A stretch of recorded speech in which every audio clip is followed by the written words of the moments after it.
Bab 100. Diunggah oleh baca suara. Direktur Gutski. Aku tergagap tak percaya. Ya, meskipun, sutradara, sepertinya tidak pantas lagi melihat bagaimana aku kehilangan gelar itu. Siapa yang menyangka akan bertemu Anda di sini, Arthur, jawabnya lemah, dan dengan suara yang terdengar dalam pidatonya, sepertinya dia sangat menderita. Dilucuti dari gelarmu. Saya tidak mengerti. Apa yang terjadi di sini? Mengapa Anda di sini, Direktur? Saya bersandar pada jeruji logam kandang saya dengan harapan untuk mendengarnya lebih jelas. Dari sumber suaranya, saya menyimpulkan bahwa selnya diagonal berlawanan dengan sel saya, tetapi karena cara senter diatur, sebagian besar sel masih dalam kegelapan. Kita akan membahasnya nanti. Arthur, bagaimana kamu akhirnya dikurung? Dengan kemampuan Anda, saya berasumsi Anda akan mampu menangkis cukup baik untuk diri sendiri atau setidaknya melarikan diri jika perlu. Ada sedikit keputusasaan dalam suara Cynthia saat dia bertanya padaku. Tesia ditawan oleh Lukas dan aku harus menggunakan sebagian besar manaku untuk melawannya. Ketika dua tombak muncul, saya tidak memiliki kekuatan yang cukup untuk melarikan diri. Aku menghela nafas. Aku minta maaf, aku tidak cukup mengikuti. Bocah setengah peri, Lukas. Petik 2. Jelas bahwa Direktur Gutski tidak menyadari semua kejadian baru-baru ini di akademinya sendiri, yang menurut saya tidak mengejutkan karena dia pasti ada di sana untuk membantu jika dia tahu. Aku mengisinya sedetail mungkin dalam keheningan penjara bawah tanah, hanya bisa berasumsi bahwa kebisuannya adalah indikasi bahwa dia sungguh-sungguh mendengarkan.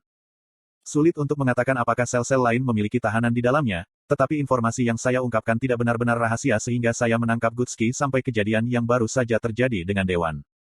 Bisakah kau jelaskan bagiku bagaimana sebenarnya bocah itu, Lukas, bagimu ketika kau bertarung melawannya? Gutski bertanya.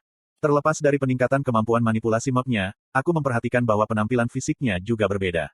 Mari kita lihat, ia memiliki warna kulit abu-abu yang sakit-sakitan, serta garis-garis gelap, yang saya anggap sebagai nadinya, mengalir di wajah, leher, dan lengannya. Warna rambutnya juga berubah, bukan pirang seperti yang kuingat, tapi warnanya lebih hitam dan putih. Keluarga Wikes selalu dikenal memiliki kesukaan terhadap eliksir, tidak peduli apa efek sampingnya. Tidak ada eliksir di benua ini yang memiliki kemampuan untuk meningkatkan inti mana pengguna yang secara drastis Arthur. Dan, Anda tidak bisa melihat sekilas seperti apa tampang pemimpin seluruh bencana ini. Direktur Gutski menyela, suaranya beringsut frustrasi. Sayangnya, saya tidak datang tepat waktu untuk menemuinya. Mengapa? Saya hanya ingin mengkonfirmasi beberapa hal, tetapi saya pikir saya sudah memiliki pemahaman dasar tentang keseluruhan situasi. Saya tahu itu pasti akan terjadi, tetapi tidak secepat ini. Mereka bergerak maju dengan rencana itu terlalu cepat. Aku bisa mendengar langkah kaki sutradara bergema ketika dia mondar-mandir di dalam selnya. Apa maksudmu kau tahu itu pasti akan terjadi? Siapa mereka? Direktur Gutski, saya mulai memiliki kecurigaan yang mengganggu bahwa saya benar-benar berharap dapat mencelah hanya karena kurangnya penilaian saya. Petik 2. Ada jeda singkat dari kami berdua di mana hanya jepretan api obor yang memecah keheningan ruang bawah tanah yang sunyi. Aku tidak bisa mengatakannya, Arthur. Saya terikat oleh kekuatan di luar apapun yang kita berdua bisa harapkan untuk dilawan. Saya benar-benar minta maaf. Petik 2. Yang mengikat.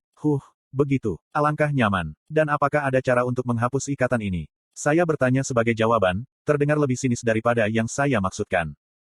Aku sudah mencari selama puluhan tahun tentang masalah ini, dan semuanya sia-sia. Direktur Gutski menghela napas dalam-dalam, mengabaikan nada bicaraku.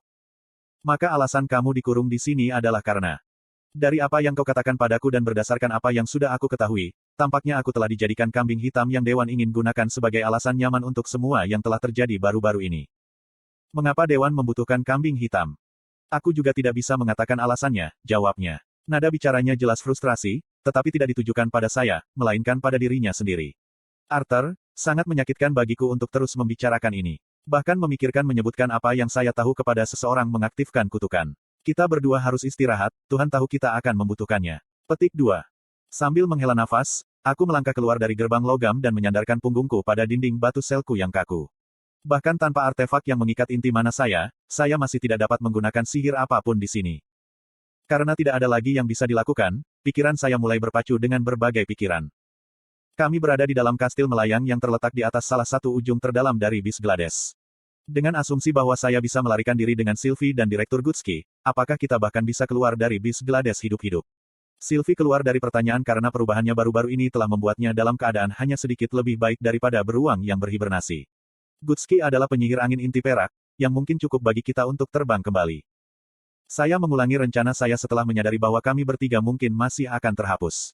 Dalam perjalanan kami di sini, kedua tombak harus terus-menerus melepaskan niat membunuh yang kuat untuk menangkal binatang buas. Bahkan saat itu, mereka cukup berhati-hati untuk menyembunyikan semua kehadiran kita di waktu-waktu tertentu. Akan mendekati bunuh diri untuk berpikir kita bisa terbang di atas seluruh bis Glades. Setelah beberapa jam berunding, aku hanya bisa mendecakkan lidah dengan frustrasi dan berguling di lantai yang dingin untuk mencoba tidur. Bagaimanapun juga itu tidak mungkin. Semakin sulit untuk menekan sensasi keputusasaan, semakin aku terus merencanakan pelarian kami. Point of view BLINE Gliders. Apa itu tadi, Glider? Saya pikir kami memiliki perjanjian. Mantan Raja Kurcaci menyalak setelah membanting pintu ruang kerjaku. Iya, saya sangat sadar apa perjanjian itu. Yakinlah, Anda akan memiliki suara saya, dan istri saya, Dowside. Namun, bahkan Anda tidak dapat membuat saya mengeluarkan tuduhan irasional pada anak lelaki yang baru saja menyelamatkan seluruh generasi masa depan benua ini, termasuk anak-anak saya menjawab dengan dingin, menuang segelas minuman keras yang sudah tua.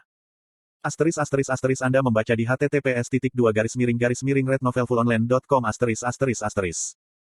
Dan, aku mengatakan bahwa tidak akan ada generasi masa depan jika kamu tidak memihakku. Arthur dan ikatannya harus pergi. Itu perjanjiannya. Mereka harus dibawa kembali kepadanya jika kita akan memiliki masa depan di benua ini. Petik 2. Aku tahu apa taruhannya, Dowside. Saya tidak perlu Anda mendesak saya setiap saat Anda merasa tidak aman. Apa yang Anda dan saya lakukan adalah mengkhianati seluruh populasi. Anda menyadari itu, ya? Aku mendesis, menatap kurcaci yang tidak lebih tinggi daripada aku bahkan ketika aku duduk. Tidak dianggap mengkhianati jika benua ini sudah pasti akan dihancurkan. Blind, kau dan aku sama-sama tahu apa yang akan terjadi pada Dicaten, terlepas dari apakah kita mencoba menyelamatkannya atau tidak. Kita harus melihat lebih jauh dari itu dan mencoba menyelamatkan apa yang penting bagi kita. Ia menghibur, tangannya memberi isyarat dengan tenang. Jika itu yang kamu katakan pada dirimu untuk tidur di malam hari, silakan.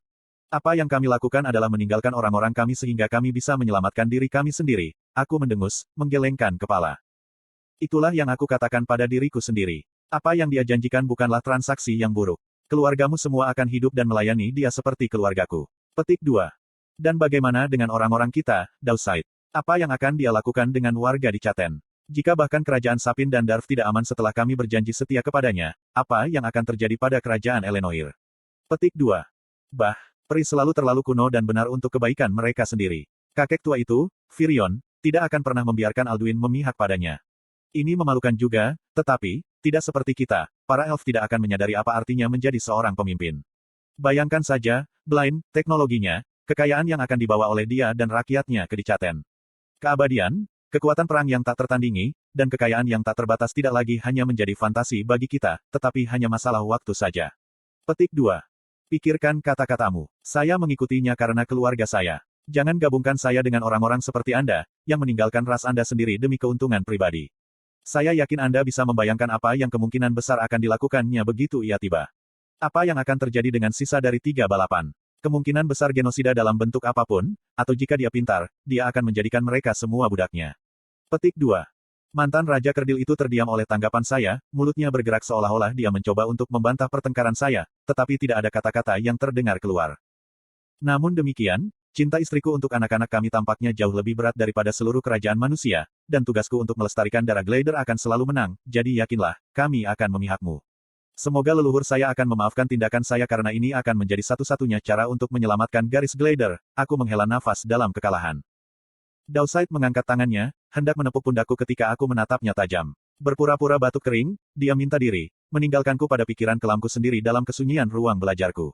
Menatap kosong pada ruang yang didekorasi luar biasa, dilengkapi dengan kayu langka yang diukir oleh tukang kayu, dihiasi dengan permata dan logam langka yang bernilai lebih dari sebuah kota kecil, rasa takut dan rasa bersalah mulai muncul di perutku. Kemewahan ini tidak ada artinya bagiku. Sepanjang hidupku, yang kuinginkan adalah menjadi penyihir terkuat yang membuat ayah dan leluhurku bangga. Namun, jelas sekali bahwa bakat saya sebagai seorang mage lebih rendah daripada petani di pedesaan. Hanya dengan menghabiskan banyak sumber daya untuk memperkuat eliksir dan bantuan mana saja, aku nyaris tidak bisa menembus tahap merah. Bahkan terhadap istri dan anak-anak saya sendiri, saya merasa diri saya menyimpan perasaan iri yang pedas. Saya selalu malu dengan ini, tetapi hanya ada sedikit yang bisa saya lakukan. Bahkan memiliki kontrol atas 2 tombak itu tidak membantu perasaan inferioritas saya, sebagai gantinya, itu adalah pengingat setiap hari bagi saya untuk dapat memerintah dengan baik rakyat saya sendiri. Saya perlu dijaga setiap saat karena saya tidak cukup kuat untuk berjuang sendiri. Apakah saya benar-benar membuat keputusan ini untuk keselamatan keluarga saya dan saya sendiri? Atau, seperti Dowside, lapar dan merindukan kekuasaan yang tidak ada bandingannya dengan penyihir lain? Berada di puncak di mana rakyat saya akan takut dan menghormati saya semata-mata karena kekuatan saya, dan bukan karena perlindungan tombak yang saya miliki dalam kendali saya, apakah itu yang benar-benar saya inginkan? Setelah 1 jam merenung, saya menyadari dalam kondisi mabuk saya bahwa tidak ada alkohol yang dapat menghilangkan perasaan sedih ini. Aku tersandung kakiku sendiri dan jatuh ke tanah. Kehilangan cengkeraman saya pada gelas yang saya pegang saat jatuh. Itu pecah di lantai di depan saya, serpihan-serpihan itu menancapkan diri ke lengan yang biasa kugunakan untuk menghancurkan kejatuhanku. Saya hanya bisa mengutuk frustrasi dengan ketidakmampuan saya sendiri. Betapa menyedihkannya aku, tersandung dan terpotong hanya oleh Gladot SS seandainya aku dilahirkan lebih berbakat, lebih kuat. Aku mengangkat diriku, mengabaikan noda darah di tanah, meninggalkan serpihan Gladot SS di lenganku yang berdarah sambil terhuyung-huyung ke kamar tidurku. Aku bisa mencium bau minuman keras dalam napasku saat aku menghela napas dalam-dalam. Kenangan ketika saya pertama kali bertemu, bocah itu melintas di benak saya ketika saya berjalan dengan susah payah ke pintu yang sekarang tampak begitu jauh. Bahkan sebelum anak-anak saya mulai berbicara tentang Arthur dari sekolah, ia meninggalkan kesan mendalam, cukup bagi saya untuk melihatnya sebagai sosok yang sangat penting di masa depan. Mungkin satu-satunya hal yang lebih besar dari kekuatannya sebagai seorang mage adalah nasib buruknya karena terlibat dalam konspirasi ini. Maaf, nak, aku bergumam pelan. Aku ingin percaya bahwa demi kebaikan benua ini kau menjadi korban. Bahkan ketika aku mengatakan ini, kata-kata itu terdengar kosong di telingaku. Aku berharap mengatakannya dengan keras akan memberikan semacam kepercayaan diri, tetapi apa yang kurasakan untuk Arthur bukanlah kesedihan atau simpati. Lebih kuat dari perasaan seorang raja yang berkorban demi kebaikan yang lebih besar. Bahkan lebih kuat daripada berat Glider yang mencoba mempertahankan garis keturunannya. Saya merasakan sensasi menenangkan dari rasa iri saya yang hilang dengan kematian anak ini. Aku membenci diriku sendiri karena ini, tetapi bagaimana dengan itu? Aku adalah Blind Glider, yang keempat dari namanya, namun bakatku sebagai seorang penyihir bahkan tidak sama dengan setetes pun dibandingkan dengan samudera yaitu Arthur Lewin. Mengapa anak lelaki yang tidak memiliki asal-usul itu membawa kekuatan yang lebih cocok untukku? Aku membuka kunci pintu dan terhuyung-huyung dengan goyah, menyangkal para pelayan bergegas untuk membantuku. Maaf, nak, gumamku lagi. Ini untuk kebaikan yang lebih besar. Demi kebaikanku yang lebih besar.